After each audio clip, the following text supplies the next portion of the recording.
Kung ako sa'yo, luningning, hayaan mo na lang si Dato na mabulok dyan. Wala siyang silbi. Isa siyang pabigat sa ating kinabukasan. Ang mga salitang yon ay tumimo sa likod ng pinto na tila matutulis na bubog. Tumigil ang paghinga ni Amihan. Nanigas ang kanyang mga paa sa malamig na marmol ng pasilyo. Boses iyon ni Attorney Eduardo, ang lalaking madalas makitang bumibisita sa senyorita ng bahay. Nakataglish pa rin ang kanyang boses, puno ng pagkasuya at walang galang. Hayaan mo na lang siya. Wala na siyang mata, wala na siyang silbi. At ang dalawang bata? They are just collateral damage, my dear.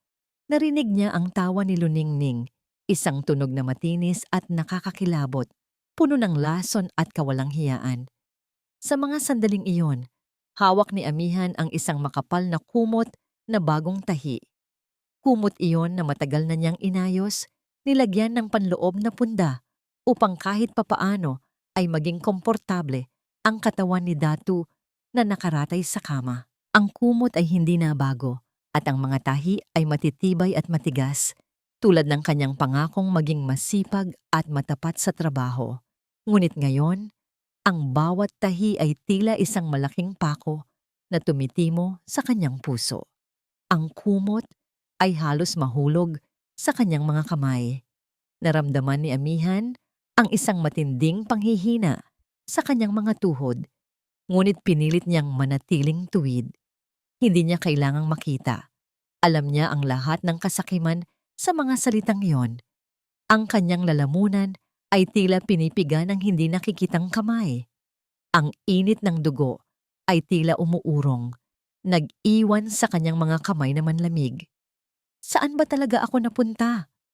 Ito ang tanong na bumalong sa kanyang isip.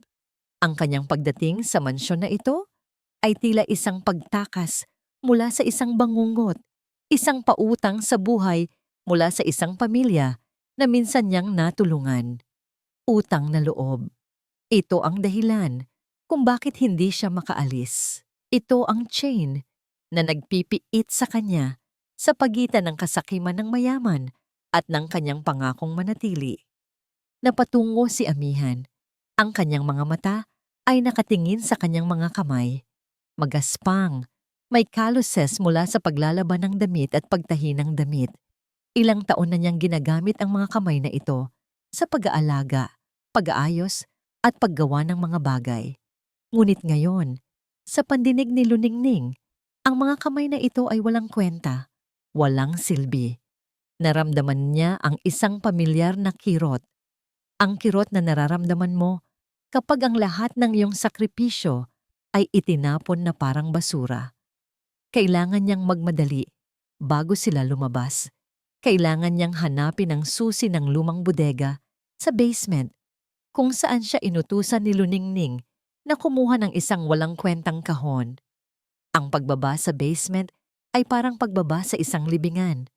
Mabigat ang amoy ng luma at alikabok, kasabay ng malamig at maalikabok na hangin. Ang mga hakbang niya ay lumikha ng maliliit na tunog na tila nagrereklamo sa katahimikan.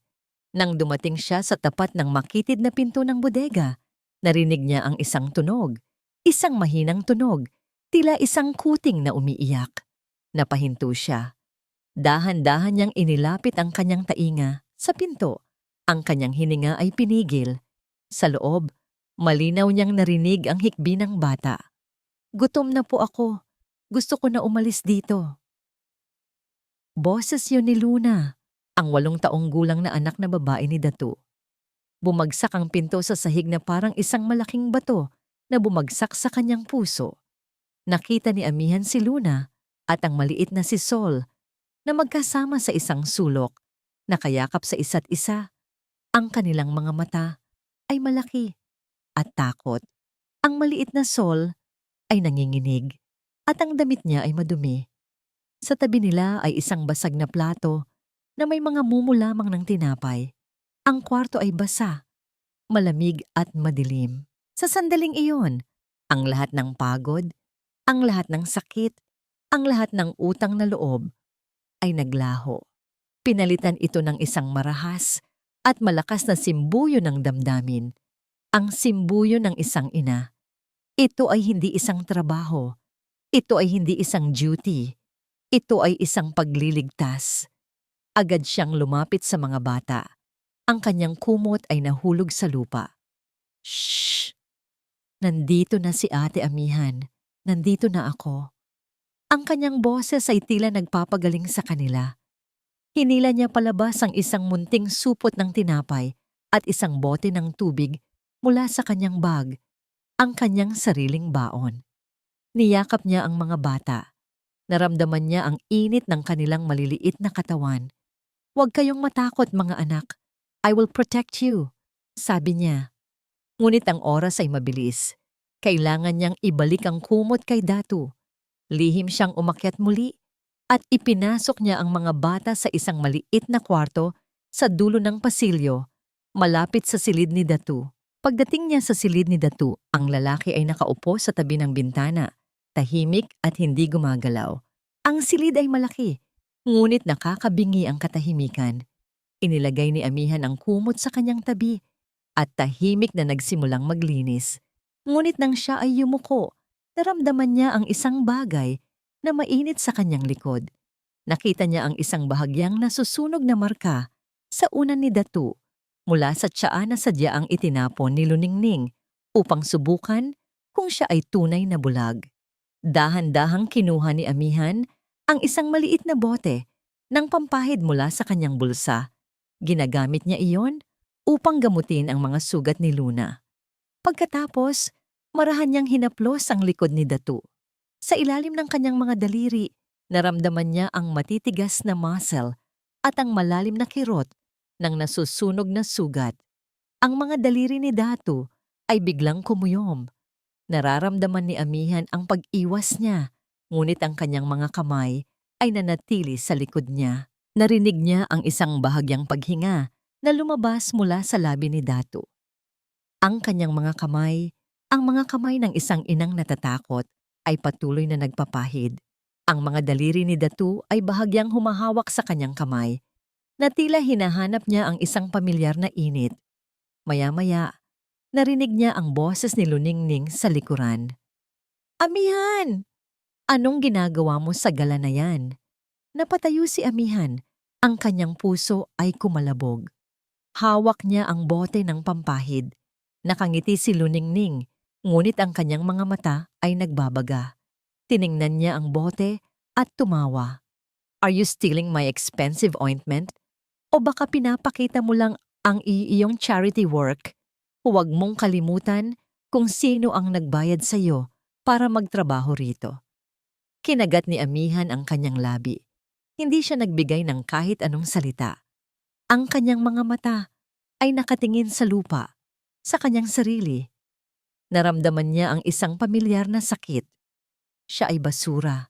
Siya ay isang charity worker. Sana lang ang kapalit ng pagiging basura ay ang kalayaan ng dalawang bata. Inilapit ni Luningning ang kanyang mukha kay Amihan at bumulong. Ang kanyang hininga ay malamig. "Mayroon akong gagawin sa mga bata. Huwag kang makialam. Hindi mo sila pamilya. Tandaan mo yan." Sa kanyang pag-alis, si Amihan ay nakatayo sa tabi ni Datu, nanginginig. Sa kanyang isip, muling bumalik ang tanong na, sino ang totoong bulag sa dulaang ito? Ang mga bata ay nakulong. Siya ay nakulong. Ang lalaki ay nakulong. Tiningnan ni Amihan ang mukha ni Datu. Ang kanyang mga mata ay nakapikit at ang kanyang mukha ay parang isang bato. Ngunit sa ilalim ng kumot, naramdaman niya ang kanyang mga kamay na nakakuyom. Ang kanyang mga braso ay nanginginig. Nararamdaman niya ang galit na hindi nakikita. Dapat ba akong umalis? Dapat ba akong sumuko? Ngunit may isang tunog na nagpatigas sa kanyang kalooban. Ang mahinang tunog ng pag-iyak ni Sol sa dulo ng pasilyo. Hindi ko sila iiwan. Kinagat niya ang kanyang labi hanggang sa naramdaman niya ang lasa ng dugo. Tiningnan niya ang pintuan kung saan lumabas si Luningning. Sa dinami-dami ng bagyo na sinuong ko para sa kanya, bakit ako pa ang naiwan sa ulan? Ang tanong na yon ay tumimo sa katahimikan. Hinding-hindi niya hahayaang mag-isa ang mga bata sa ulan. Hindi nawala sa isip ni Amihan ang babala ni Luningning. Kapag nalaman kong may tinutulungan ka, lalabas kang mas masahol pa sa magnanakaw. Ang mga salita ay tumunog sa kanyang tenga, tila isang masamang awit. Sa loob ng marangyang mansyon, ang kanyang puso ay nagdududa. Umalis na ba ako? Ito ang pinakamadaling paraan. Pwede siyang tumakas, iwanan ang lahat ng sakit, at hanapin ang sarili niyang kapayapaan. Ngunit sa tuwing naiisip niya ang malamig at gutom na mukha ni Luna at Sol, ang kanyang mga paa ay tila pinako sa lupa. Ang utang na loob niya sa nagdala sa kanya rito ay napalitan ng isang mas matimbang na responsibilidad, ang pagiging isang ina. Nasa kusina siya, naghahanda ng almusal ni Datu. Walang ingay. Ang tanging maririnig ay ang pagsalpok ng hangin sa mga kurtina. Tanging ang pag-iingat ang bumabalot sa kanya. Amihan, isang mahinang tawag, ang nagpalingon sa kanya. Si Manang Elvira, ang matapat na mayordoma na matagal nang naglilingkod sa pamilya Alcantara, ay lumapit. Ang mukha ng matanda ay may bahid ng pagod at kalungkutan. Alam ko, Hija, bulong ni Manang Elvira. Ang kanyang mga mata ay tumingin sa paligid. Nakita ko ang ginawa mo sa mga bata. Huwag kang mag-alala. I will protect you. Kinuha niya ang kamay ni Amihan. Naramdaman ni Amihan ang isang matigas at pamilyar na bagay na inilagay sa kanyang palad. Isang lumang susi na may kakaibang disensyo. Pagkatapos ay merong isang maliit na karolyong papel. Ito, para sa'yo. If you need to run. Pera iyon. At ang susi, ingatan mo. Just keep it safe. Hindi na nagtanong si Amihan. Ang kanilang mga mata ay nagtagpo. At sa tinginan na iyon, nagkaroon sila ng isang silent alliance laban sa kasamaan. Sa maliit at madilim na silid kung saan niya inilagay ang mga bata, si Amihan ay nagsimulang magtrabaho. Kinuha niya ang isang sako ng mga sirang tela na ibinasura ni Luningning at ang kanyang lumang hand sewing kit. Ang pagkaluskos ng tela at ang dahan-dahang paggalaw ng karayom ay ang tanging naririnig. Sinimulan niyang tahiin ang maliliit na damit para kina Luna at Sol. Ano pong ginagawa niyo, Ate Amihan? Tanong ni Luna. Ang kanyang boses ay mahina. Gumagawa tayo ng power costume, anak. Sagot ni Amihan. Pinisil ang ilong ni Luna. Dapat strong ka, tulad ng mga bayaning babae sa kwento. Nagsimula siyang magkwento ng mga sinaunang Tagalog na alamat tungkol sa mga inang bayani. Naramdaman ni Amihan ang paghupa ng kanyang sariling sakit habang gumagawa at nagkukwento. Sa bawat tahi, para siyang nagtatagpi ng hindi lang damit, kundi ang sira-sirang kaluluwa niya at ng mga bata. Sa kabilang kwarto, si Datu ay nakaupo sa kanyang recliner, nakatingin sa kawalan.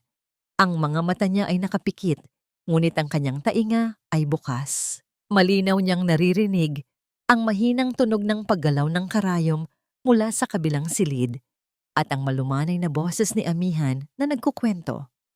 Ang mga tinig na yon ay tila isang mainit na tasa ng kape sa kanyang nagyayelong kaluluwa. Ang mansyon na ito ay matagal nang walang buhay, ngunit ngayon mayroon itong musika.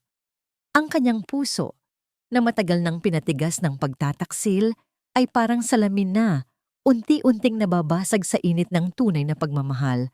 Dumating si Luningning. Datu, hindi ko alam kung alam mo ba, pero yang bagong maid mo, she's gossiping na sa labas. Sabi niya, gold digger ka lang daw, at fake ang sakit mo. Ingat ka sa babaeng yan. Alam mo na, poor people, they always try to steal. Narinig ni Datu ang mga salita ni Luningning. Ang kanyang panga ay naghigpit, ngunit hindi siya nagbigay ng kahit anong senyales.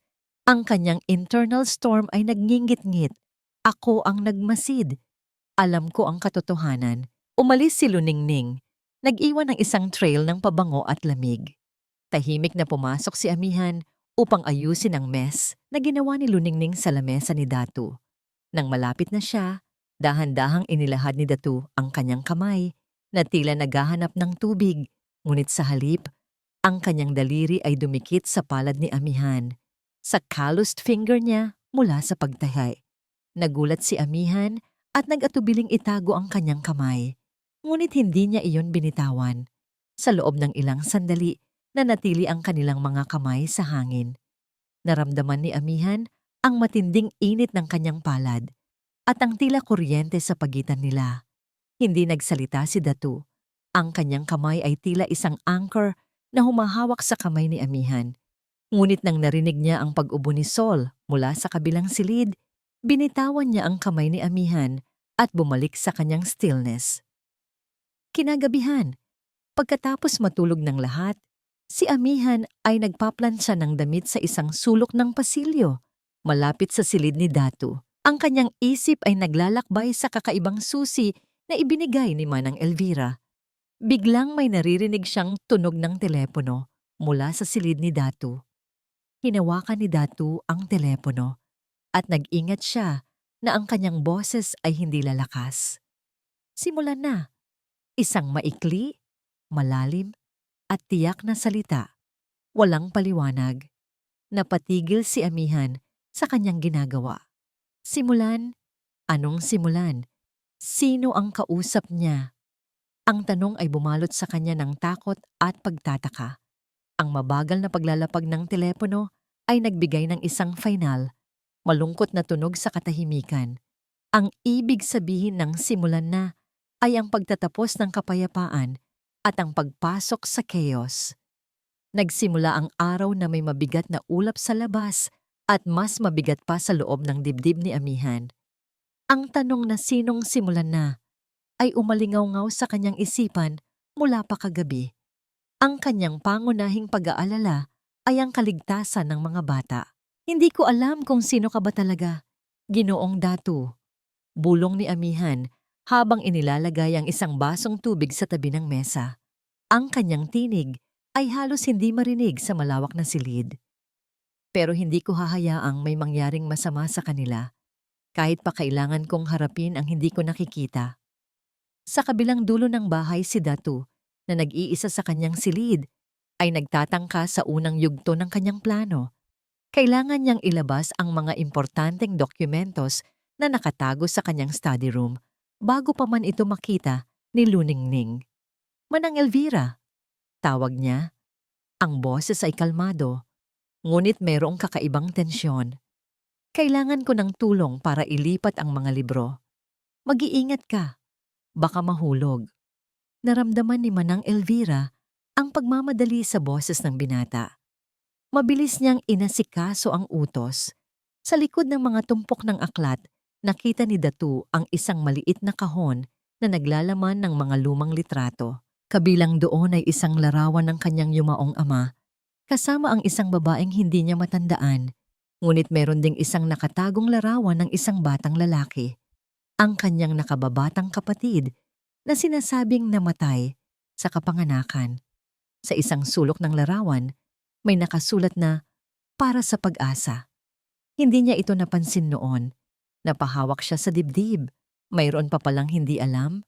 Samantala, si Amihan ay naghahanap ng bakas ng anumang hindi tama. Ang susi ni Manang Elvira ay dahan-dahang umikot sa kandado ng isang lumang aparador sa kanyang kwarto. Isang aparador na sinabi ni Luningning na wala nang gamit.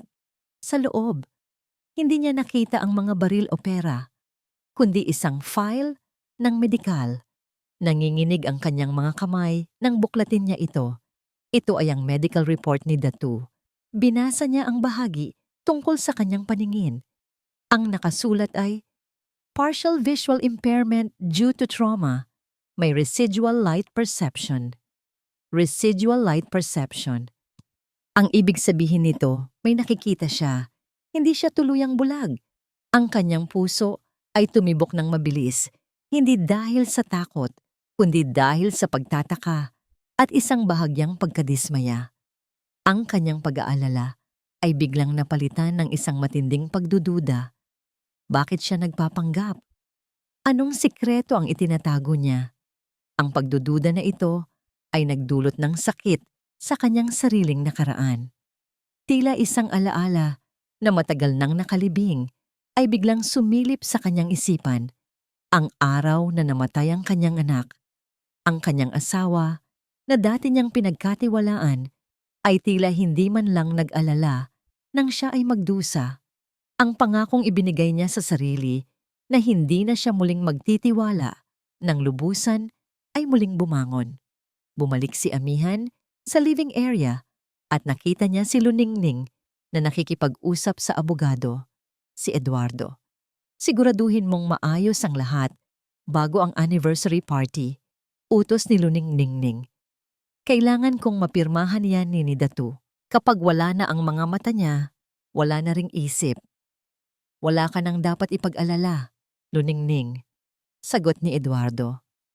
Ako na ang bahala sa utang na loob na yan. At saka, I recognized her. Ang maid mo, si Amihan. Kilala ko yan. Ang asawa niyang lalaki, may utang din sa akin. Alam kong meron siyang itinatago. Naramdaman ni Amihan na tila may malamig na kamay na humawak sa kanyang lalamunan. Alam niya si Eduardo. Ang kanyang pagiging insecure at ang kanyang pag-iisa ang nagtulak sa kanya sa mansyon na ito. At ngayon, ang kanyang past ay dumarating upang parusahan siya. Nang sandaling iyon, ang kaisa-isang tao na nakita niyang pamilyar na kumilos ay si Datu. Nakita niya si Datu na nakaturo sa isang direksyon, tila nagbibigay ng utos sa isang tao na hindi niya makita. Ang kilos ni Datu ay napakatumpak, napakasinadya. Walang bahid ng pagkalito ng taong bulag. Ang microtension ay lumaki sa puso ni Amihan. Nakikita niya ako? Nakikita niya si Eduardo? Ano ang tunay na laro dito? Nang papalapit na si Luningning upang tanungin siya tungkol sa kanyang ginagawa, si Amihan ay nag-isip ng mabilis. Kailangan niyang magpanggap na wala siyang alam para lang maprotektahan ang mga bata. Sa sandaling nag-iisa siya, kinuha niya ang maliit na litrato ng kanyang anak mula sa kanyang pitaka. Tinitigan niya ito at isang maliit na ngiti ang sumilay sa kanyang labi. Isang ngamang ngiti na may bahid ng luha. Hindi ako aalis. Dito ako lalaban. Sino ka ba talaga, Datu? Tanong ni Amihan sa sarili. Ang kanyang tinig ay halos hindi marinig. Ang kanyang pagdududa sa paningin ni Datu ay pinalitan ng isang mas matinding pagdududa sa sarili niyang kakayahang magtiwala. Bigla, naramdaman niya ang isang hindi kanais-nais na paglapit. Si Luningning ay biglang lumitaw sa tabi niya. Ang kanyang mukha ay malapit. Ang kanyang mga mata ay nagliliyab. Amihan, anya. Ang boses ay mapanganib na matamis. May mga bagay na hindi mo dapat nakikita o naririnig. Don't try to play games with me. Nagpatuloy si Luningning sa paglabas ng tsaa at ibinuhos iyon malapit sa paa ni Datu. Ang inasahan niya ay magre-react si Datu sa init. Ngunit si Datu ay nanatiling hindi gumagalaw, parang isang estatwa.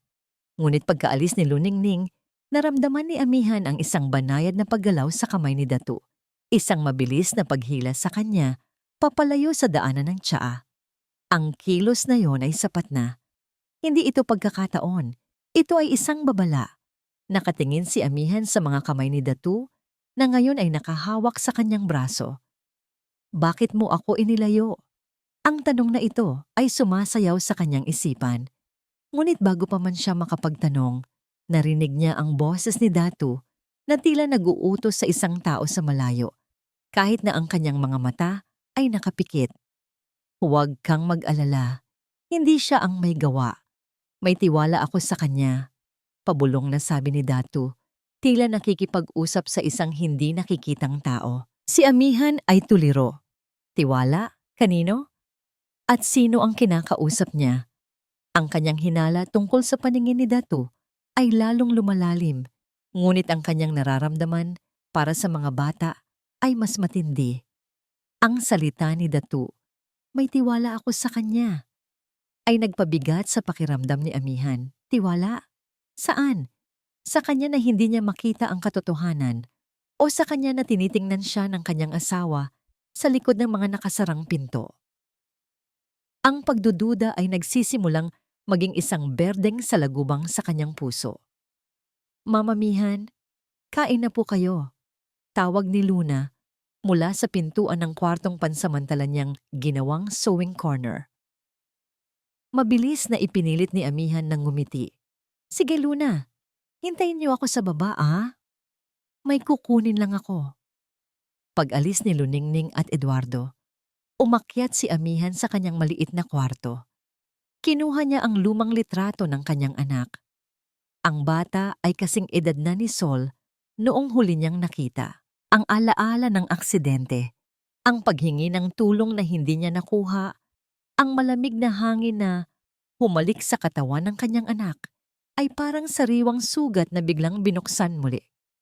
Ito ang dahilan kung bakit hindi siya umaalis. Ang guilt na siya ay nabuhay, habang ang kanyang anak ay hindi na. Patawad anak ko, bulong niya. Ang kanyang boses ay halos mawala sa hangin. Nandito ako para sa dalawang bata, para hindi na mangyari ulit ito sa kanila. Sa kanyang pagtingin sa mga tela na kanyang pinagtagpi-tagpi, nakita niya ang isang maliit na buhok. Hindi sa kanya at hindi rin sa mga bata. Kulay ginto ito at napakapino. Hinawakan niya ito ng maingat. Ito ay katulad ng buhok ni Luningning. May nakapasok dito. Samantala, si Datu, na nagpanggap na nagbabasa ng Braille, ay aktibo ring nag-iimbestiga. Alam niyang ginagamit ni Eduardo ang kanyang koneksyon sa nakaraan upang maghasik ng duda. Eduardo? Bati ni Datu. Ang kanyang tinig ay malalim at tila walang emosyon. Nakita kong nag-usap kayo ni Luningning tungkol saan ang utang na loob na binabanggit niya. Nagulat si Eduardo. Ang boses ni Datu ay hindi tulad ng isang bulag. Ito ay may awtoridad na tila matagal nang nawala. Wala po Datu. Tungkol lang sa papeles ng divorce mo noon, nagpapasalamat lang siya sa tulong ko. Divorce, sagot ni Datu. Galing sa iyo, Eduardo. Ang bali-balitang namatay ang anak ng asawa ko. Hindi ba? Nakatago sa files. Ngunit dahil wala na akong mata, hindi ko na matandaan ang detalye. Tell me again. Ang bawat salita ni Datu ay may halong asido na hindi nakita ni Eduardo. Ang abogado ay namutla. Hindi niya inaasahang babanggitin ito ni Datu. Yun po ay isang aksidente, Datu. Walang sino man ang may kagustuhan. Lahat ng kasamaan ay nagsisimula sa isang aksidente, hindi ba? Mahinang sagot ni Datu. Sino ang nagbigay ng order na i-delay ang ambulansya noon, Eduardo? Naramdaman ni Eduardo ang kaba. Hindi niya alam na nag-iimbestiga na pala si Datu. Ang kanyang mukha ay nagbago. Ang dating matapang ng ngiti ay napalitan ng takot. Tila na sa ilalim siya ng isang magnifying glass. Sa pagbabalik ni Amihan sa kainan, nakita niya si Luna na nag-aayos ng lamesa, ngunit ang mga mata ni Luna ay namumula. Luna, anong nangyari? Tanong ni Amihan. Wala po, sagot ni Luna. Umiiwas ng tingin. Sabi ni Mama Luningning, kapag nalaman mo na naglalaro kami, hindi na raw kami kakainin. Ang sakit na ito ay parang apoy na biglang umakyat sa dibdib ni Amihan. Ang kanyang sariling sakit ay nagbigay sa kanya ng lakas. Hindi niya hahayaan na gamitin ang dalawang inosenteng bata bilang pawns sa laro ng kasakiman. Luna, mahigpit na sabi ni Amihan, hinawakan ang mukha ng bata. Wala kang kasalanan. Maglaro ka lang. Magpanggap ka lang na walang naririnig. Pero sa loob-loob mo, wag na wag kang maniniwala sa kanya. Ang golden moment ay nangyari ng hapunan. Narinig ni Amihan ang boses ni Datu na tila nag-uutos sa kanyang sekretary sa telepono. Isang boses na may katiyakan at lakas. Make sure the documents are secure. I have a feeling the anniversary party will be interesting. Pagkatapos ng tawag, Binitawan ni Datu ang telepono at bumalik sa kanyang dating katahimikan. Hindi pa rin siya gumagalaw. Ngunit naramdaman ni Amihan ang kakaibang peace mula sa lalaki. Tila hindi siya nagpapanggap sa harap ng bata. Ang kaba ni Amihan ay humupa at napalitan ng kuryosidad. May plano si Datu. Sa kanyang pagliligpit, nakita niya si Eduardo na nagmamadaling umalis. Bago pa man tuluyang makababa si Eduardo sa sasakyan, nakita niya siyang naglabas ng isang maliit na envelope at inabot ito sa isang man in black na naghihintay sa labas ng bakuran. Ang envelope ay tila isang confidential file. "Ano yan, Eduardo?" tanong ni Amihan. Hindi na malaya na lumabas siya. Si Eduardo ay nataranta. Ang kanyang mga mata ay lumaki at ang kanyang ngiti ay naging pilit. "Oh, wala. Mga papeles lang to para sa mga bata." "Papeles ba yan? O ang evidence na ibigay mo kay Luningning para sirain ako?" tanong ni Amihan. Ang kanyang boses ay matatag. Si Eduardo ay ngumisi. Ang kanyang tunay na anyo ay lumitaw. "Alam ko ang tungkol sa anak mo, Amihan. Isang aksidente, tama? Napakagaling mong magtago, pero hindi mo matatago ang nakaraan mo habang buhay. Huwag kang magpaka-hero. I have proof that will put you in jail." Ang mga salitang yon ay nagpalamig sa buong sistema ni Amihan. Ang kanyang pagdududa kay Datu ay biglang naging secondary.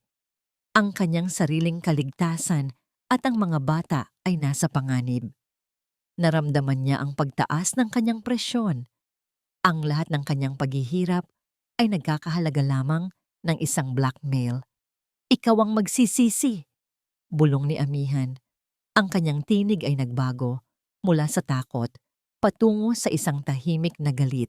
Ang cliffhanger ay dumating sa sandaling nagmamadaling umalis si Eduardo. Sa kanyang pagmamadali, ang envelope na ibinigay niya sa lalaking naghihintay ay nahulog sa lupa. At hindi pa rin umalis ang lalaki.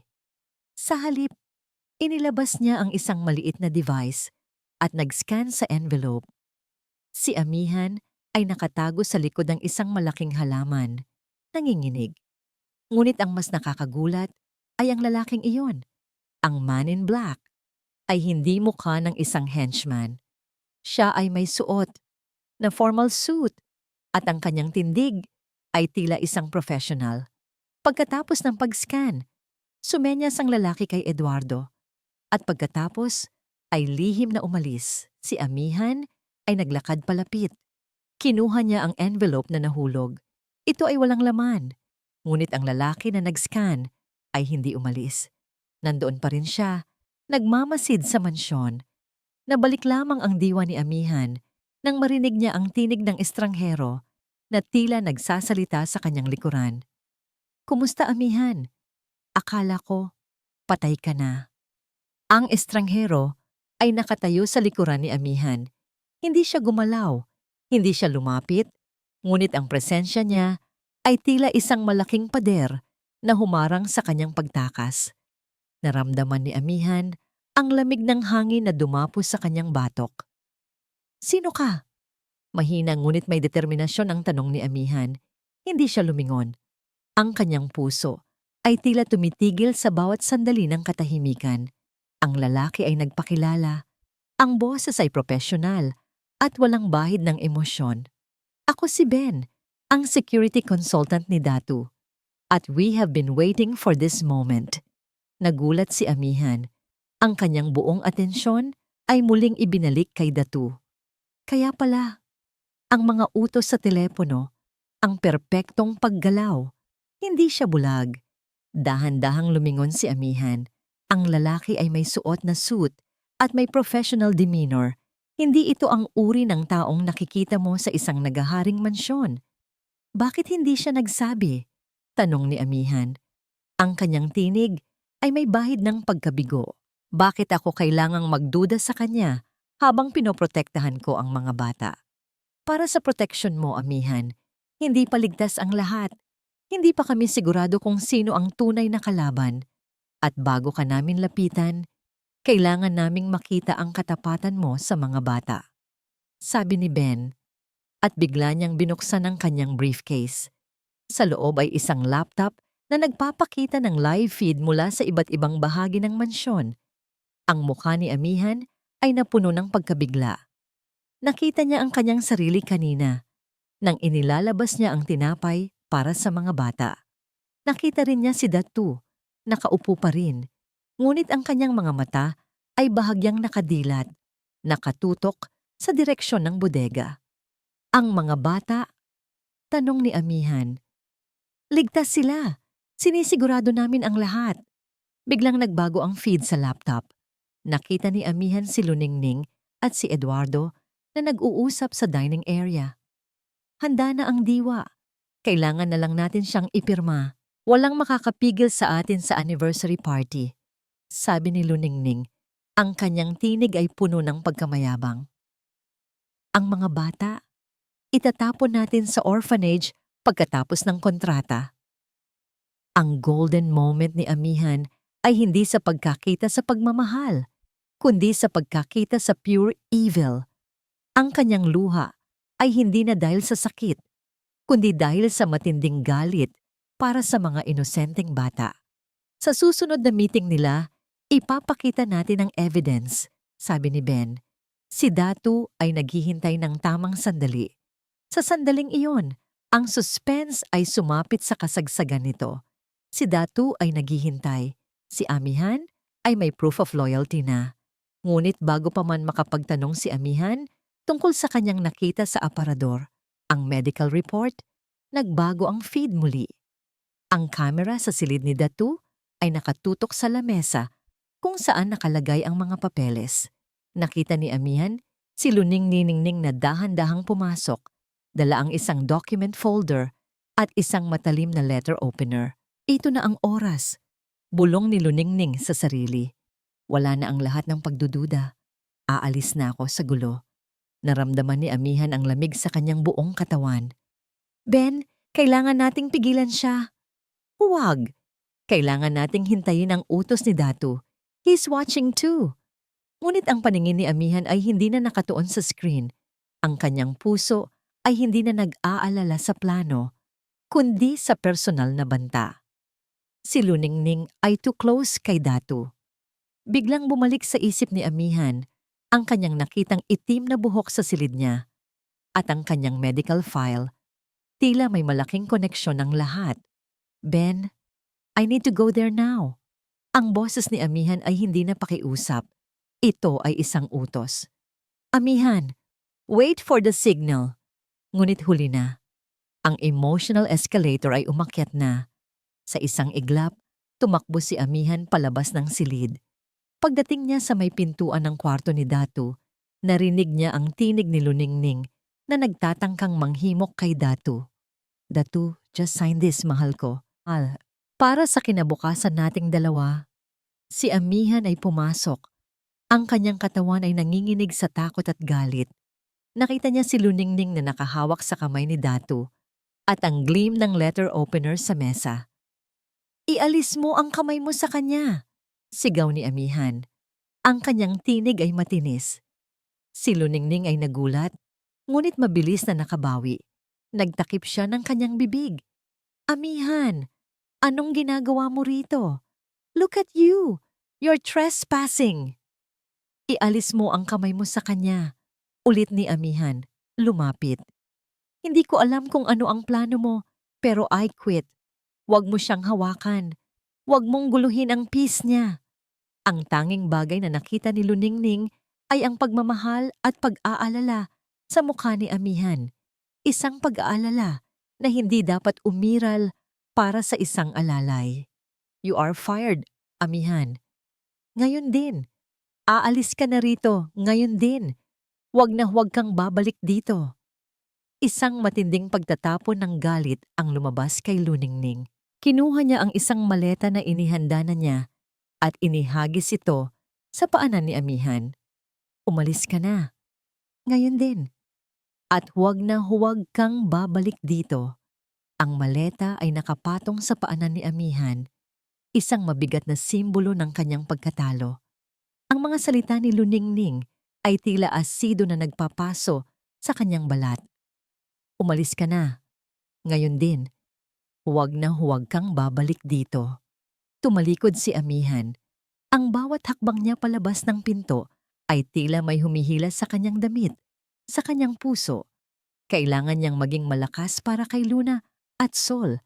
Kailangan niyang ipagpatuloy ang pangako niya sa mga bata, kahit na ang kanyang sariling mundo ay gumuho. Hindi ako pwedeng maging emosyonal ngayon. Kailangan kong maging matatag. Nasa labas siya ng tarangkahan, sa ilalim ng malakas na sikat ng araw na tila nanunuya sa kanyang kalungkutan. Ang kanyang tanging dala ay ang kit ng pagtatahi at ang maliit na supot ng pag-asa na naiwan sa kanya ni Manang Elvira. Wala siyang alam kung saan pupunta, ngunit ang kanyang mga paa ay natural na nagdala sa kanya sa pinakamalapit na compound ng mga kasambahay na may kaunting abot kaya. Sa loob ng mansyon, sa silid kung saan siya pinalayas, si Datu ay nakatayo ng tuwid. Hindi na siya nagkukunwaring bulag. Ang kanyang mga mata, bagamat may bahid pa rin ng sakit, ay matalim. Saan siya dinala ni Luningning? Tanong ni Datu kay Manang Elvira. Ang kanyang tinig ay mababa at puno ng galit. Wala po akong alam, Ginoo. Ngunit nakita ko siyang may kausap na lalaki sa labas kanina. Si Eduardo. Nagbigay siya ng maliit na sobre. Ang informasyon na ito ay nagpabilis sa tibok ng puso ni Datu. Kaya pala may nagmamanman. Kinailangan niyang kumilos, ngunit hindi pa ang tamang oras para sa paglalahad. Manang, dalhin niyo ang mga bata. Sabihin ninyo sa kanila na may kailangan silang makita na isang kaibigan ni Mama. Amihan, huwag ninyong hayaang makita sila ni Luningning. Sa kanyang pinakamalayong room sa staff area, si Amihan ay naghahanap ng isang sulok kung saan niya maikikubli ang kanyang pagdududa. Ang bawat tile sa sahig ay tila nanunuya sa kanyang pagkabigo. Tinakwil ako ng lalaking pinagsilbihan ko. Kinuha niya ang kanyang sewing kit. Kailangan niyang magtrabaho, kailangan niyang kumita. Ito na ang tanging paraan para makabalik siya at mabantayan sina Luna at Sol.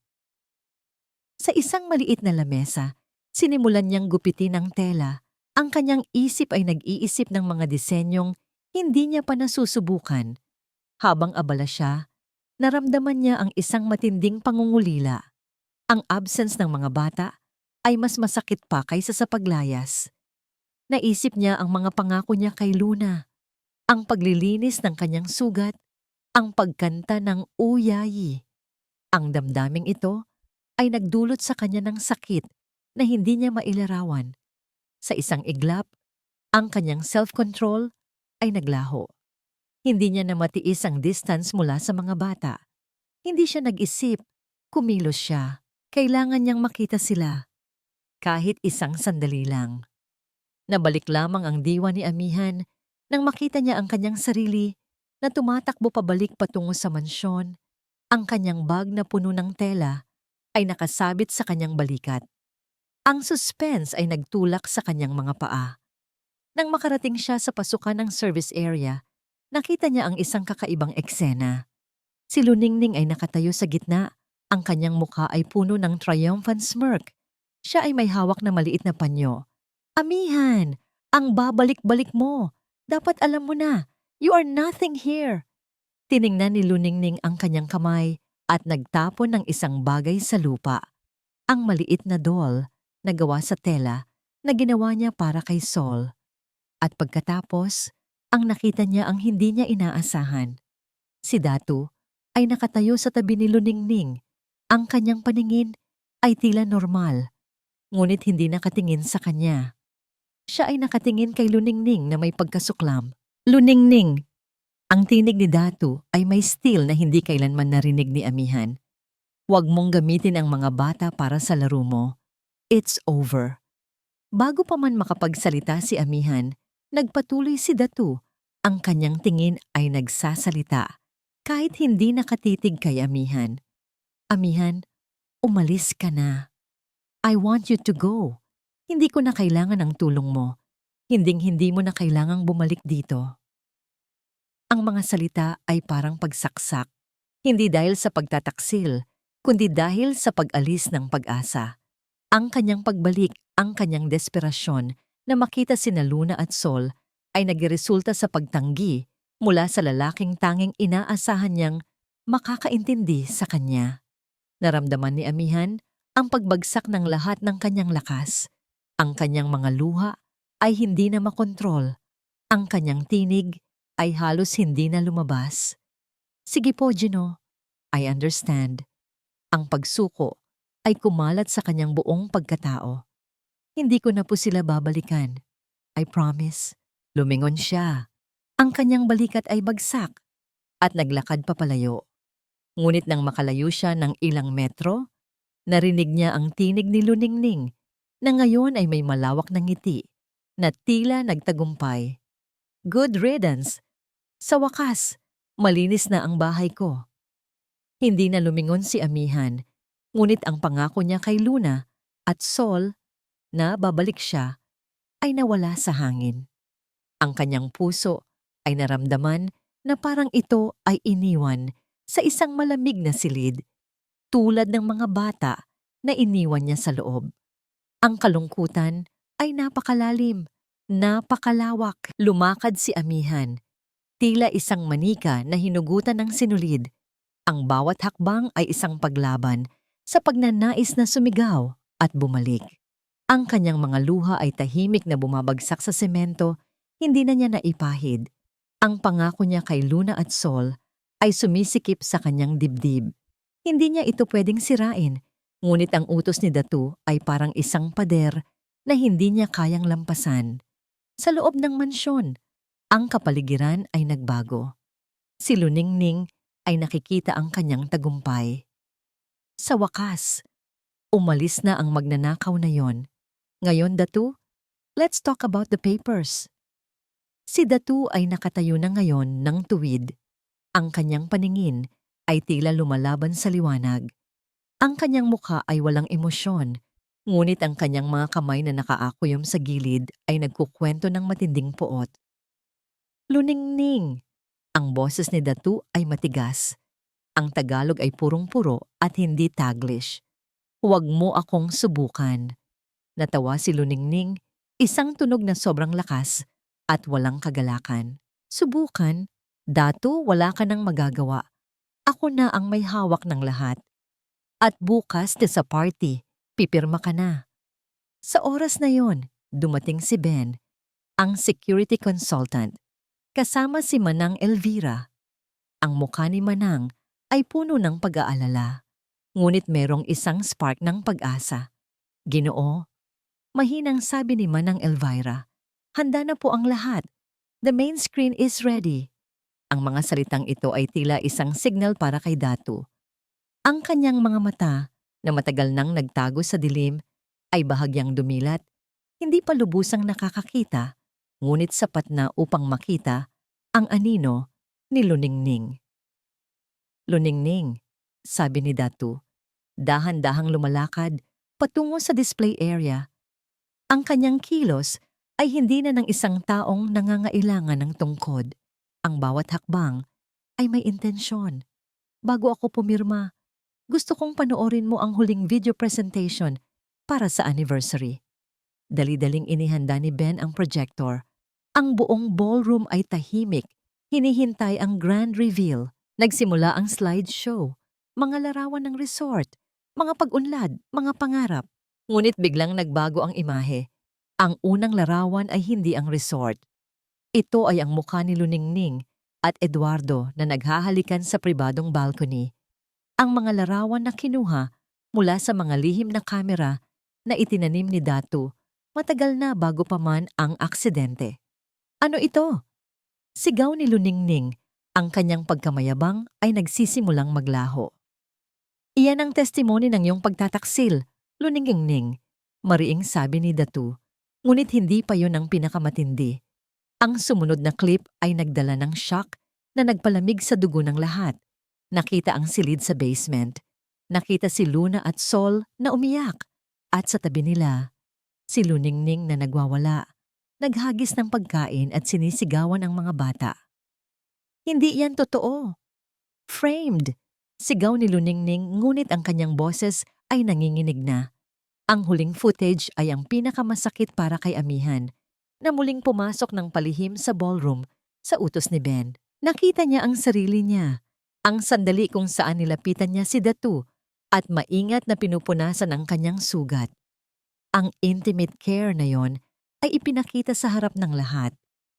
Amihan, bulong ni Luningning. Ang kanyang mga mata ay puno ng pagkasuklam. Ikaw pala ang player dito. You played him. Sa sandaling iyon, huminga ng malalim si Datu. Ang kanyang mga mata ay ganap ng nakabukas at ang kanyang tingin ay tumama kay Luningning na parang isang bala. Hindi si Amihan ang nagplano nito. Mahinang sabi ni Datu, ngunit narinig ng lahat. Ako ang nag-imbestiga. At ikaw, Luningning, ang nagbigay sa akin ng lahat ng patunay. Hindi ka lang nagtaksil, kundi sinubukan mong sirain ang pinakamahalaga sa akin. Dito na lumabas ang tunay na bangungot. Naramdaman ni Luningning na wala na siyang pag-asa.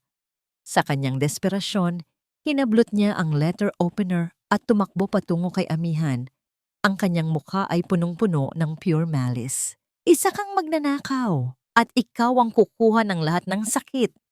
Ngunit bago pa man siya makalapit, may isang tao ang humarang, hindi si Datu, kundi si Amihan. Sa halip na umilag, hinarap niya si Luningning. Si Amihan ay hindi humawak sa kanya, ngunit ang kanyang tindig ay nagsabi ng lahat. Tama ka, sabi ni Amihan. Ang kanyang tinig ay naglalabas ng lakas na hindi niya alam na mayroon siya.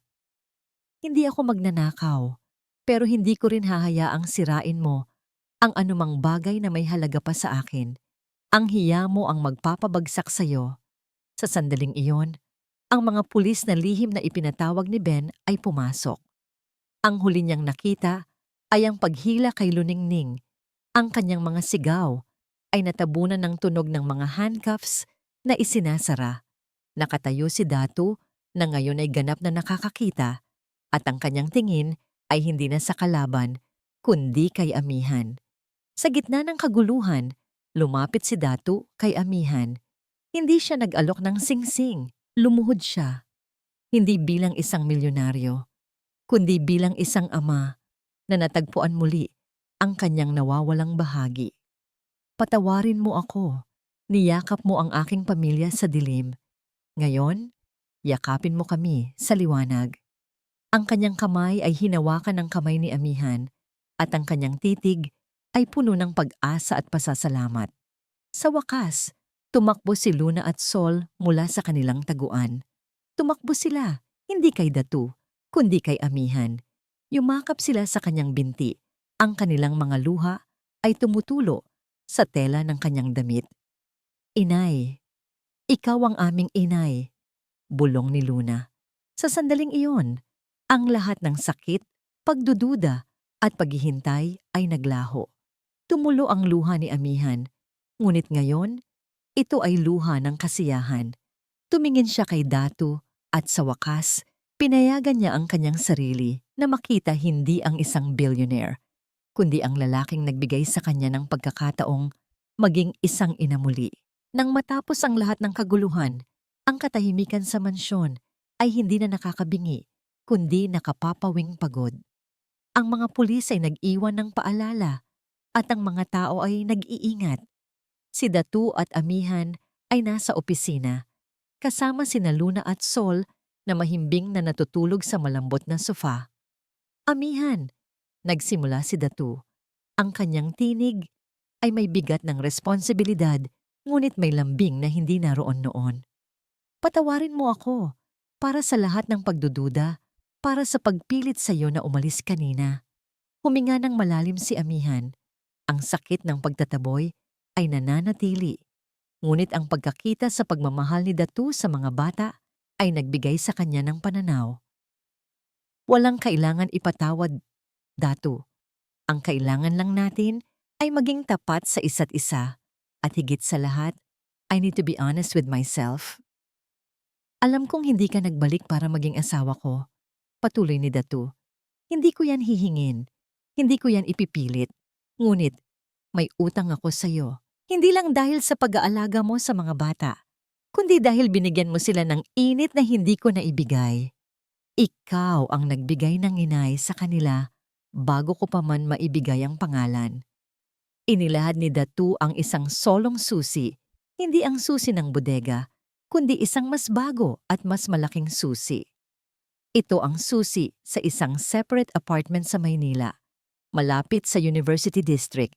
Mayroon akong inayos na maliit na silid doon para sa iyo at sa mga bata. Hindi ito regalo para manatili ka. Ito ay isang safe haven at ito ay sa iyo. You own it. Napatingin si Amihan sa susi. Hindi ito bahay na binili para sa kanya bilang mistress o alalay. Ito ay isang pagkilala sa kanyang sariling pagkatao. Hindi ko tatanggapin niyan bilang regalo, mariing sabi ni Amihan. Ngunit tatanggapin ko ito bilang utang. Isang utang na babayaran ko ng hard work. Kukuha ako ng loan para sa sarili kong negosyo. Hayaan mo akong bumangon gamit ang sarili kong lakas. Isang bahagyang ngiti ang lumabas sa labi ni Datu. Ito ang tinig ng paggalang. Maaari kitang bigyan ng business loan, Amihan, with fair interest at tutulungan kita sa legalities. Walang favor, pagtutulungan tayo. Sa mga sumunod na araw, ang pag-uusap nila ay naging tungkol sa business plan at child development, hindi sa pag-ibig. Si Amihan ay nagpasyang magsimula ng kanyang maliit na atelier para sa mga damit pambata. Ang kanyang talento sa pagtatahi ay kailangang makita ng mundo.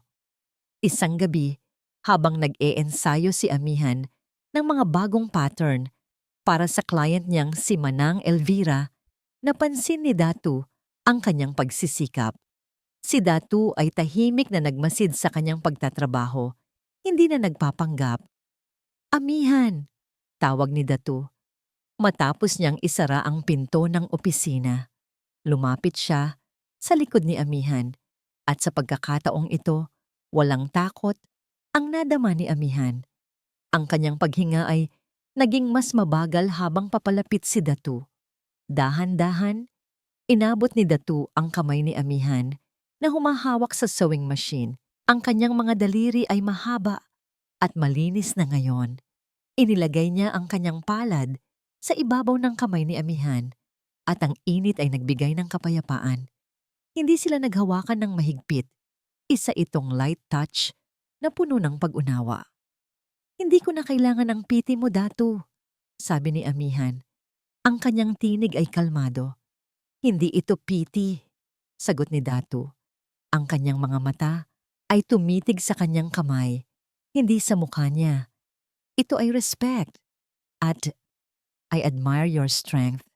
Ang kislap ng paghanga sa boses ni Datu ay nagdulot ng kilig sa puso ni Amihan. Ito ay hindi ang kilig ng isang binata, kundi ang kilig ng isang babaeng sa wakas ay nakita at naunawaan. Datu, sagot ni Amihan, dahan-dahang hinila ang kanyang kamay. Kailangan kong tapusin ito. May deadline ako. Ngumiti si Datu.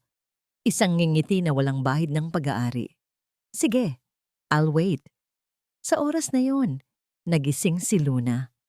Inabot niya ang kanyang maliit na kamay at inilagay sa pagitan ng kamay ni Datu at Amihan. Hindi sila nagbitawan, ngunit nagbigay sila ng espasyo para sa bata. Can you sing for us, Ate Amihan? The lullaby about the strong mother? Tanong ni Luna. Niyakap ni Amihan si Luna at pagkatapos ay kinuha si Sol. Sa tabi ni Datu, kinanta niya ang uyayi. Ang kanyang tinig ay puno ng pagmamahal. Hindi na siya nag-iisa. Nakita niya ang future sa mata ng mga bata. Manang Elvira, tawag ni Datu pagkatapos ng kanta. Suriin mo ang mga asset ng kumpanya. Mayroon akong feeling na mayroong mismatched accounts na iniwan ni Luningning. Kailangan nating linisin ang lahat bago ang next board meeting. Ang dangling mystery ay nasa labas na ngayon, ang mga kalaban ni Datu sa negosyo. Ngunit ang mas malaking banta ay naghihintay. Sa labas ng gate, isang man in a formal suit ang nagbigay ng isang sealed envelope sa gwardiya at tumalikod. Ang envelope ay may crest ng pinakamalaking kalaban ng Alcantara Corporation. Ang cliffhanger ay hindi sa pag-ibig, kundi sa digmaan. Pagkatapos matulog ang mga bata, hinarap ni Datu si Amihan. Amihan, sabi ni Datu, ang kanyang tinig ay seryoso. May huli pa. Ang aking pamilya ay nasa panganib. Hindi lang si Luningning ang nagtatangka na sirain ako. May mas malaki pang kalaban. And I think he just made his first move. Ang envelope na iniwan ng lalaking nakasuot ng suit ay naglalaman ng isang imbitasyon, isang paanyaya para kay Amihan na ipakita ang kanyang mga gawa sa isang prestihiyosong fashion exhibition sa sentro ng Maynila. Ang kanyang puso ay tila naramdaman ang isang biglaang pagtalon, isang kuryosidad na matagal nang nawala. Datu, simula ni Amihan, inilatag ang imbitasyon sa mesa. Ang kanyang tinig ay may excitement na hindi pa naririnig ni Datu. May pagkakataon ako. Kailangan ko ng capital para makapag-produce ng marami. Kailangan kong magsimula para sa mga bata. Tinitigan ni Datu ang papel at pagkatapos ay ang mga mata ni Amihan. Sige Amihan, pero hindi ko ito ibibigay sa iyo bilang isang gift. We will treat this as a business transaction. Kukuha ka ng loan mula sa akin sa pinakamababang interest. Kapag kumita ka, bayaran mo ako. Wala nang utang na loob. This is your own battle. Ang pag-aalok ni Datu ay ang pinakadakilang anyo ng pagmamahal na natanggap ni Amihan. Ang pagkilala sa kanyang kakayahan, tinanggap niya ito ng may paggalang. Sa mga sumunod na linggo, ang buhay ay naging isang blur ng trabaho. Si Amihan ay nagtatrabaho sa kanyang maliit na apartment, ang safe haven na inayos ni Datu. Ang diangok ay ang mga gabi ng kulang sa tulog, ang pagdududa kung may sapat ba siyang materials, at ang takot na mabigo muli. Ngunit tuwing aabot siya sa breaking point, may nakikita siyang isang bagay na nagpapalakas sa kanya.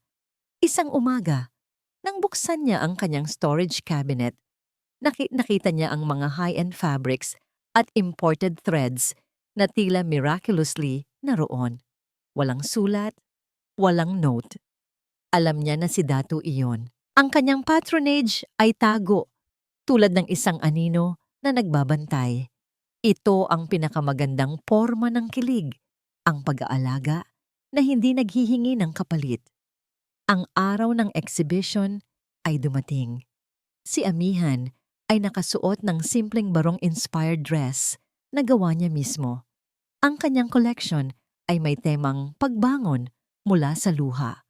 Mga disenyo na puno ng kulay, ngunit may structure na nagpapakita ng katatagan. Puno ng admiration ng venue. Hindi inaasahan ng lahat ang lalim ng kanyang disenyo.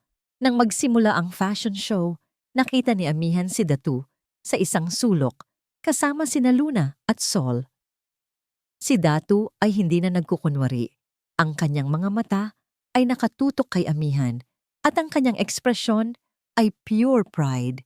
Si Luna at Sol ay nakasuot ng mga damit na gawa ni Amihan. Sa finale, habang naglalakad si Amihan sa runway, tumakbo si Luna at Sol mula sa backstage at tumalon sa kanyang mga bisig. Yumakap sila ng mahigpit. "Inay! Ang galing mo!" Sigaw ni Luna. Ang kanyang boses ay hindi maikubli sa dami ng tao. Ang audience ay nagbigay ng mahabang palakpakan, hindi lamang para sa damit, kundi para sa simbolo ng pagmamahalan.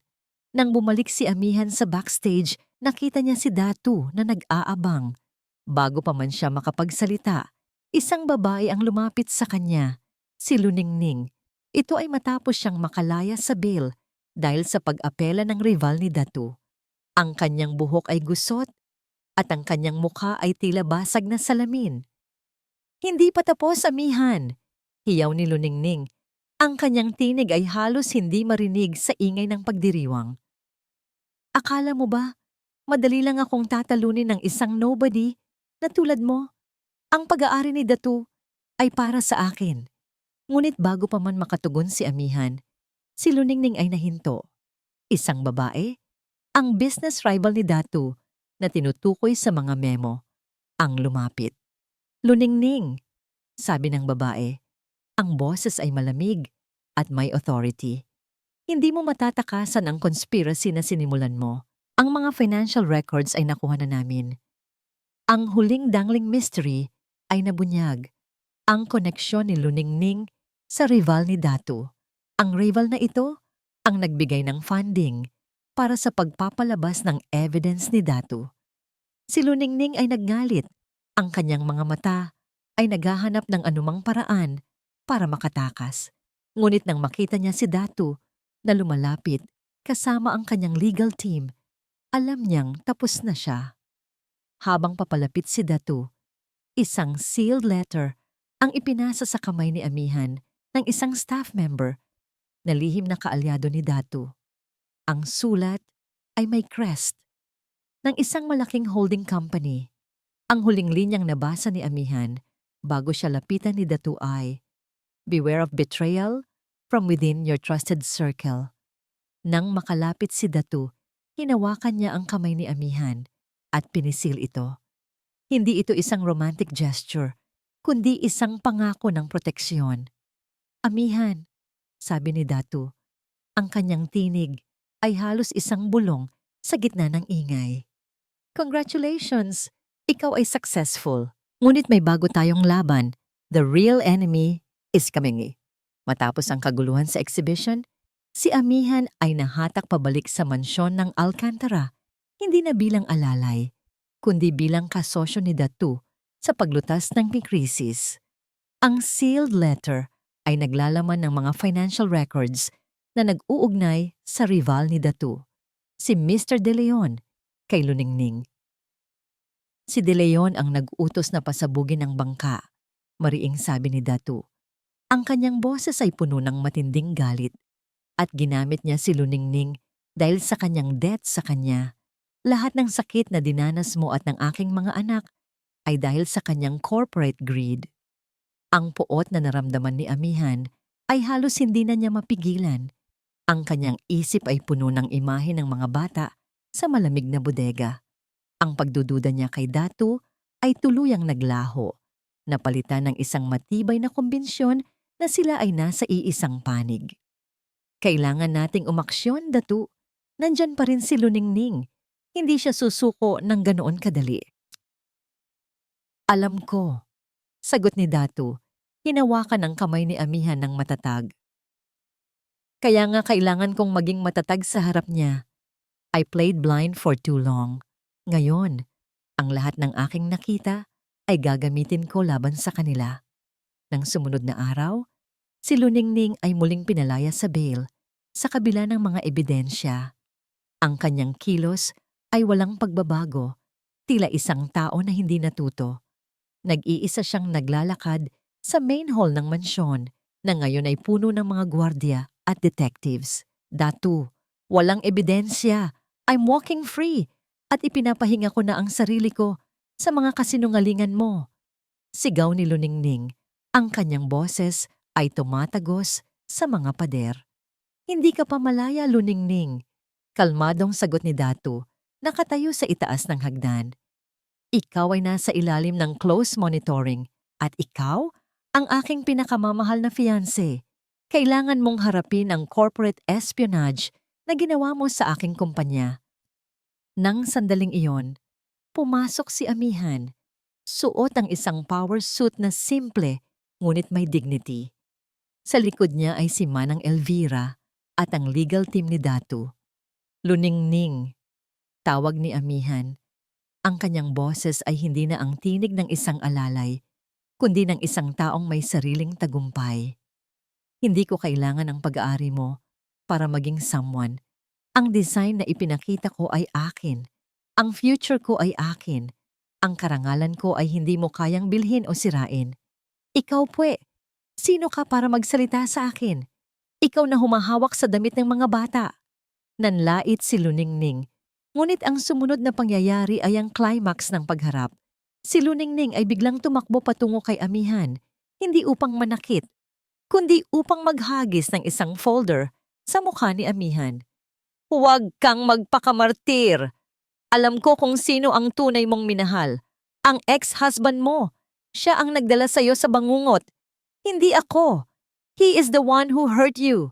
Sa puntong yon, ang lahat ng tao sa hall ay tumigil. Si Amihan ay naramdaman ng pag-atake sa kanyang pinakamalalim na sugat.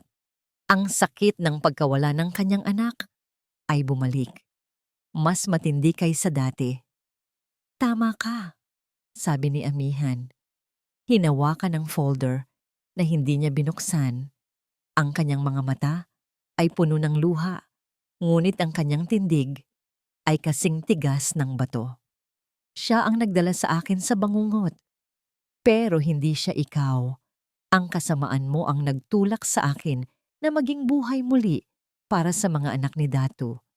Ang aking nakaraan ay hindi ko kasalanan, ngunit ang aking hinaharap ay akin. Lumapit si Datu kay Amihan.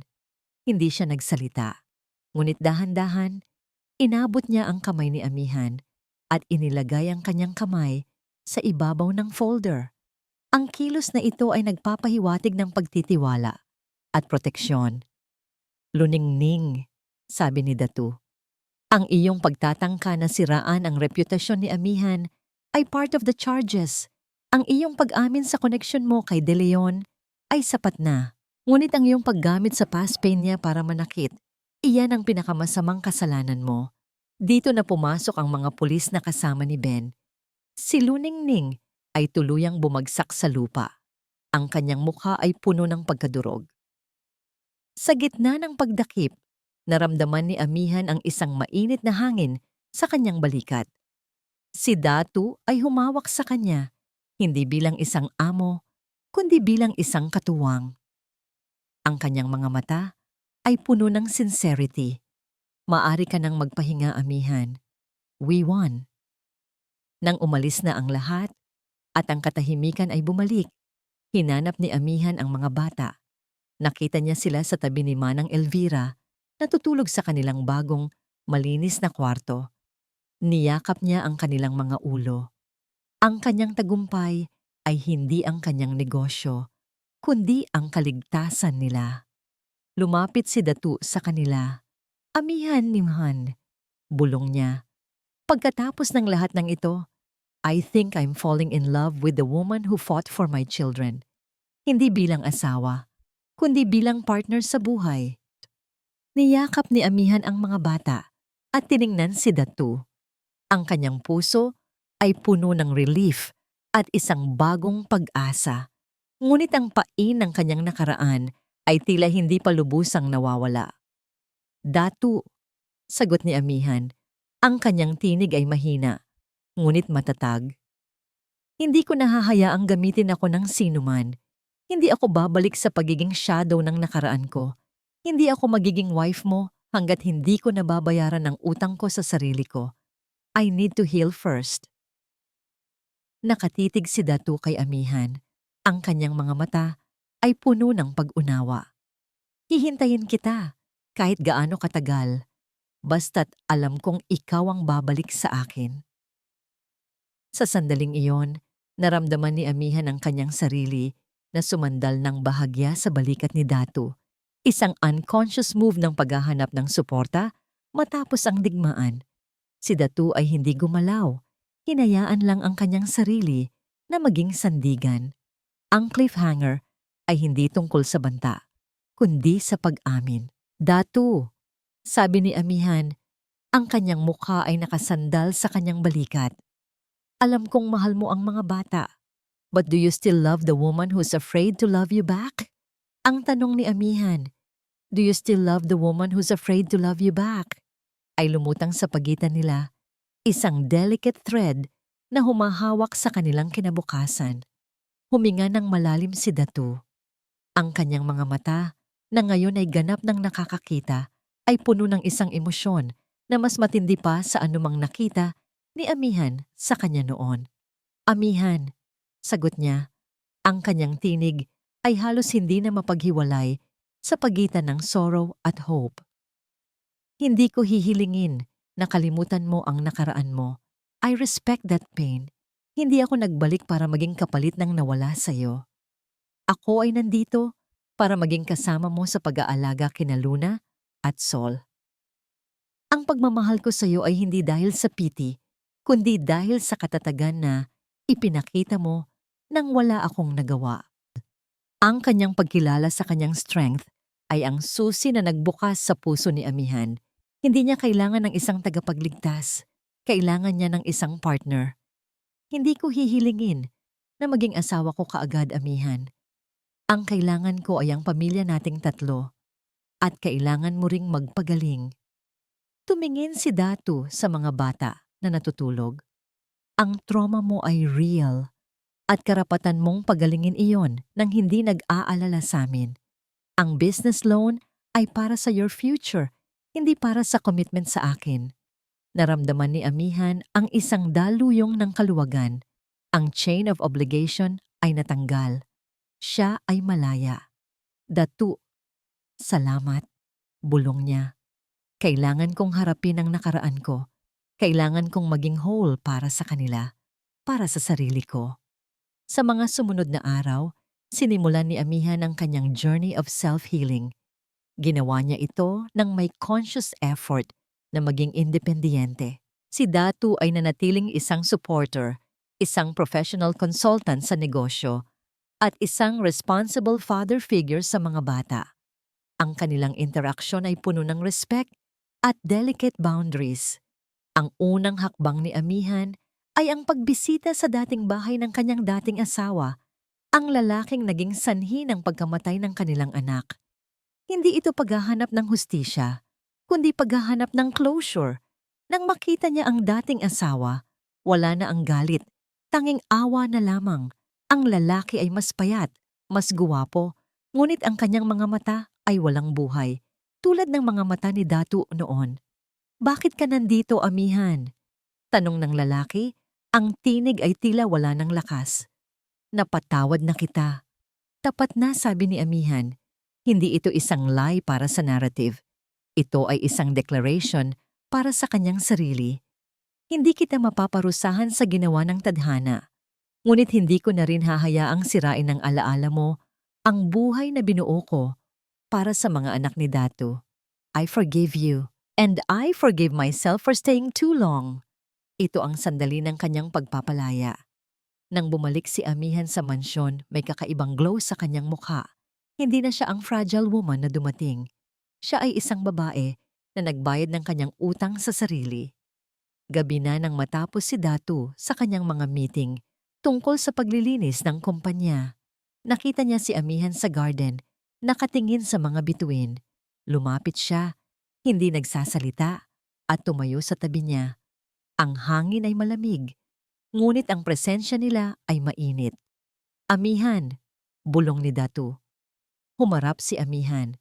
Sa wakas, pinayagan niya ang sarili na makita ang lalaking naghihintay sa kanya. Tinitigan niya ang mga mata ni Datu. Ang mga mata na ngayon ay nakakakita sa lahat. Datu, sagot ni Amihan. Ang kanyang tinig ay puno ng deep emotion. Dahan-dahan, inabot ni Datu ang kamay ni Amihan at hindi na niya ito binitawan. Hinaplos niya ang kanyang palad.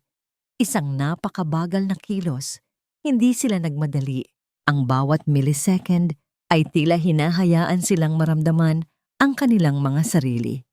Pagkatapos, marahan niyang hinaplos ang pisngi ni Amihan.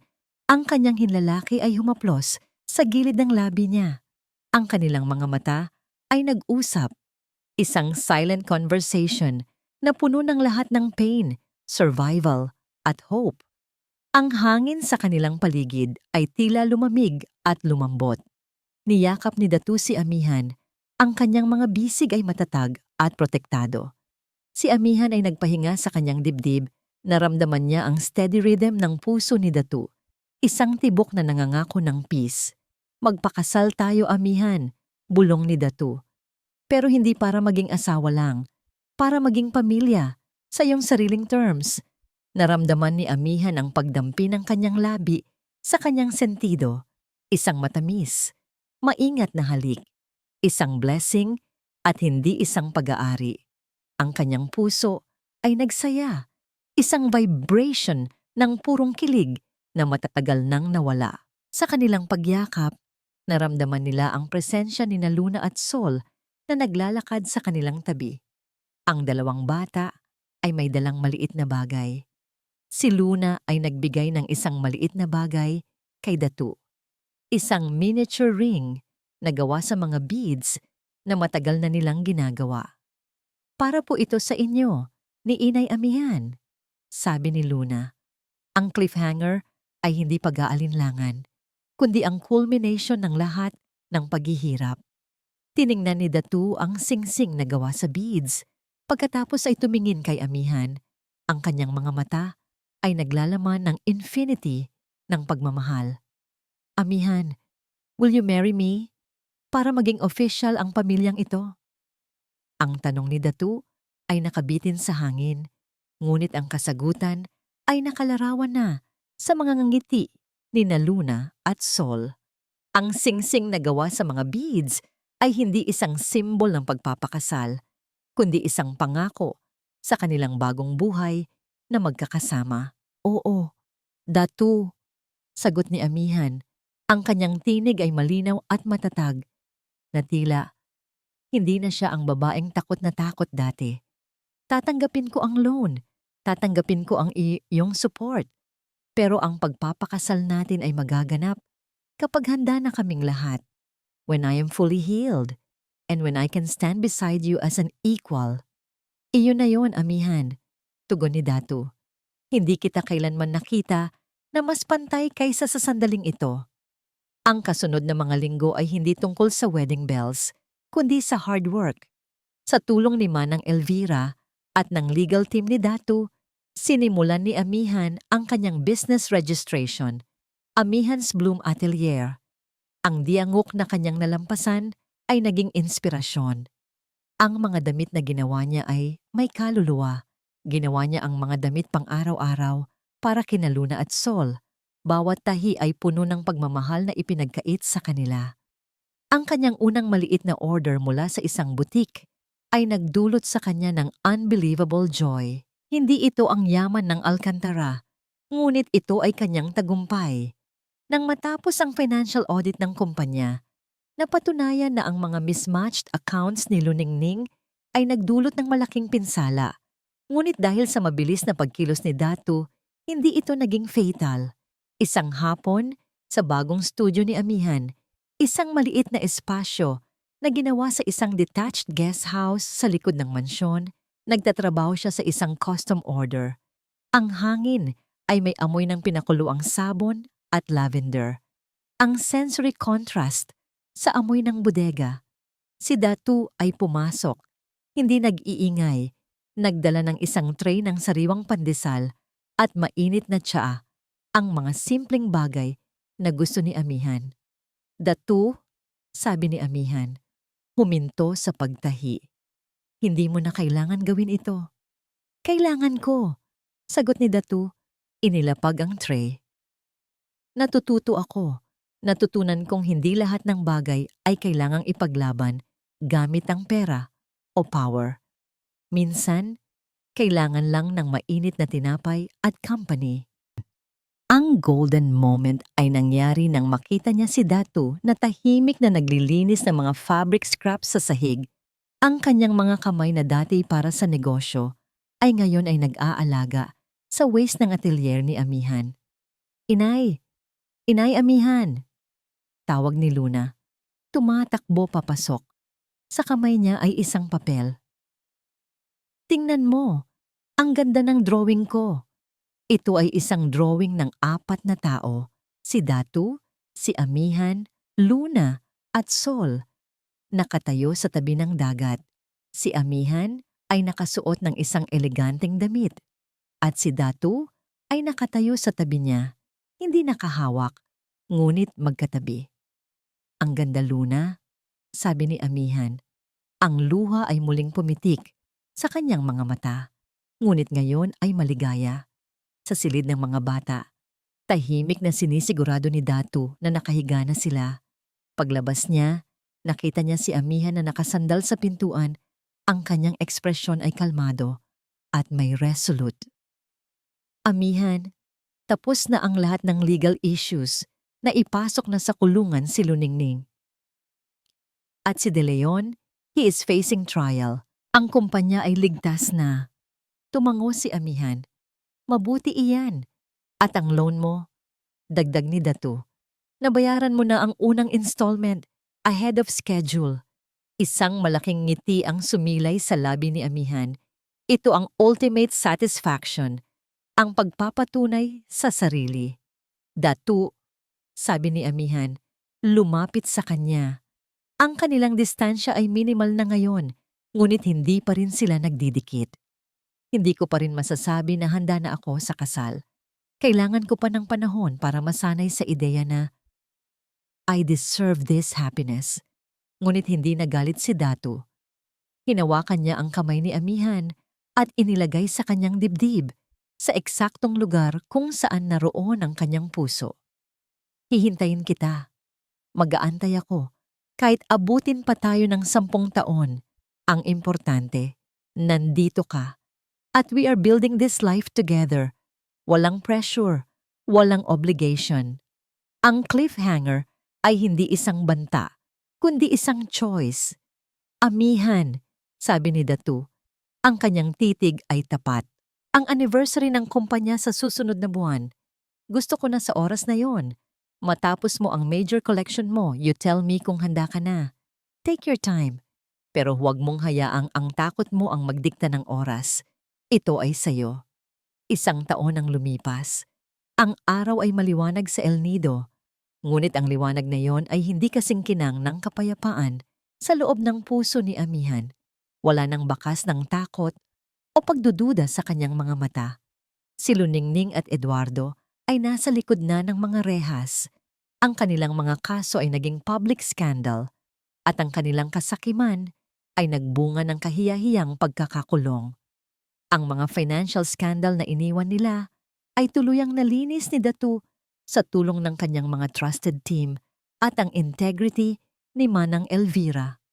Walang gore, walang violence, kundi ang pure justice na pinataw ng katotohanan. Nakatayo si Amihan sa isang board meeting ng Alcantara del Mar Group, hindi bilang hostess, kundi bilang official consultant at partner sa pagpapalawak ng resorts boutique line. Ang kanyang atelier ay lumago at ngayon ay meron na siyang sariling design studio malapit sa opisina ni Datu. Ang next quarter projection para sa children's wear ay mas mataas kaysa sa inaasahan. Paliwanag ni Amihan, ang kanyang tinig ay confident at authoritative. Ito ay dahil sa trust na nakuha natin mula sa mga magulang. Si Datu ay nakaupo sa dulo ng mesa. Ang kanyang mukha ay puno ng silent admiration. Wala siyang sinasabi, ngunit ang spark sa kanyang mga mata ay nagsasabi ng lahat. Ang tanong na, Datu Chua, ay matagal nang nasagot. Napatawad ni Amihan ang kanyang nakaraan at napatawad din ni Datu ang mundo dahil sa pagpapadala sa kanya ng isang guiding light na nagngangalang Amihan. Ang pagpapagaling ay hindi isang destination, kundi isang path na kanilang nilalakbay ng magkasama. Sa isang simpleng seremonya sa tabi ng dagat kung saan sila nagkakilala, naganap ang kanilang kasal, walang malaking karangyaan. Si Amihan ay nakasuot ng damit na gawa niya mismo. Simple ngunit may intricate embroidery na sumasagisag sa bawat struggle at victory. Ang epilogue ay nagbigay ng peace. Si Luna at Sol ay hindi na natatakot.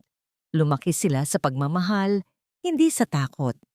Tuwing gabi, matapos ang hapunan, si Amihan ang nagbabasa sa kanila ng mga kwentong Tagalog, hindi na tungkol sa mga heroine na naghihintay ng hari, kundi tungkol sa mga queen na nagtatayo ng sarili nilang kaharian. Si Datu, na ngayon ay isang truly capable father, ay natutong magluto ng mga simple meals kasama ni Amihan, isang shared activity na nagpapatibay sa kanilang domestic bond. Ang huling eksena ay ang pagtatapos ng isang rainy season. Ang patak ng ulan sa bubong ay hindi na nakakabagot, kundi isang malumanay na tunog na nagpapahiwatig ng pagdating ng tag-araw, ang panahon ng paglago at pag-asa. Nakita ni amihan si Datu na nakatayo sa balkonahe, nakatingin sa karagatan. Lumapit siya at sa pagkakataong ito, hinawakan niya ang kanyang kamay at hindi na binitawan. "Handa na ako, Datu," sabi niya. "Handa na akong magsimula ng forever kasama ka. Hindi dahil sa obligation, kundi dahil gusto ko." Humarap si Datu. Ang kanyang mga mata ay puno ng luha ng pure joy. Hindi na sila kailangan pang magtanong. Hinila niya si amihan sa isang deep, sincere embrace. Hindi ito physical act, kundi isang spiritual union. Ang tanong na binyansyua ay nasagot ng kalmado sa kanilang paghawak. Ang kwento ay nagtatapos sa isang fade out sa kanilang pagyakap, habang sina Luna at Sol ay masayang naglalaro sa loob.